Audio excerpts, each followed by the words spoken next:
Josué capítulo 3. En este capítulo se nos narra el cruce del río Jordán. El pueblo de Israel nunca había llegado tan cerca de la tierra prometida y con esta nueva generación ahora están listos para cruzar el Jordán y empezar la conquista de la primera ciudad, que es Jericó.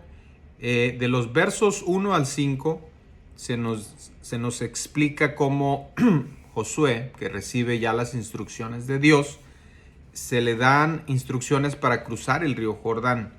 Se nos dice que el arca del pacto guiará el camino. Deben ser los primeros en cruzar el río.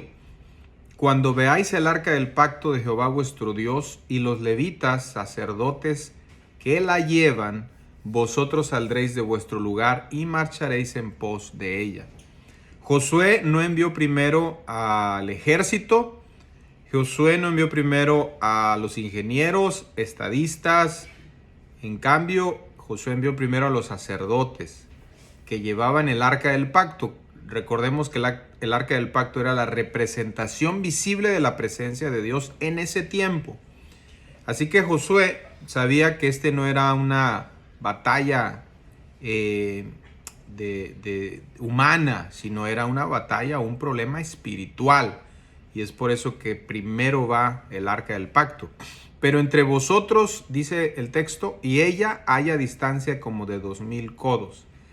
Esto es equivalente a unas 1000 yardas, 900 metros aproximadamente. Esa era la distancia que el pueblo debería ir detrás del arca. 900 metros o 1000 yardas detrás. Primero los sacerdotes con el arca y 900 metros atrás o 1000 yardas atrás todo el pueblo para que pudieran ver, y además tenían que ser guiados por ese camino. Josué también les dice: santificaos, debido a que esta batalla era espiritual. Josué requería al pueblo que tuviera una preparación espiritual. Ahora, el paso del río Jordán tenía que ser algo milagroso, porque recordemos que este era un pueblo de más de 2 millones de personas. Unas cuantas personas cruzar el río Jordán no era problema, pero millones. Además, dice ahí la Biblia que en ese tiempo el río se desbordaba. No era fácil. Así que de los versos 6 al 17 se nos narra cómo cruzaron el río. De hecho, es un milagro. Aquí pasa un milagro.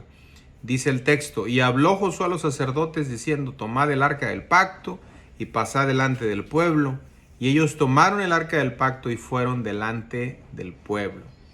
Josué da ese paso de fe y Dios lo alienta y le dice: desde este día comenzaré a engrandecerte delante de los ojos de todo Israel. Lo iba a engrandecer, no para su vanagloria ni orgullo, no, sino para que entiendan que como estuve con Moisés, así estaré contigo. ¿Qué sucedió? Que cuando entraron los sacerdotes, dice el texto, las aguas que venían de arriba se detuvieron. De una manera milagrosa, Dios detuvo el flujo del río Jordán. Eso es el milagro. Antes ya había detenido las aguas del Mar Rojo. Ahora, en esta nueva generación, Él les permite ver este milagro de detener el agua del río que venía fluyendo. En seco, firmes en medio del Jordán, así pasaron, secos. Completamente seco el río Jordán. Dios secó milagrosamente el lecho del río para que no avanzaran por lodo pantanoso.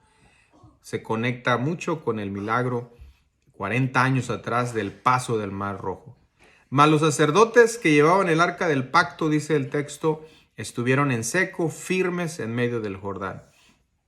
Este fue el milagro asombroso que Dios mostró, con el cual respaldó a Josué. El arca del pacto yendo hacia el frente, preparándose para la batalla, para conquistar la tierra prometida. El arca del pacto despejó el camino para Israel.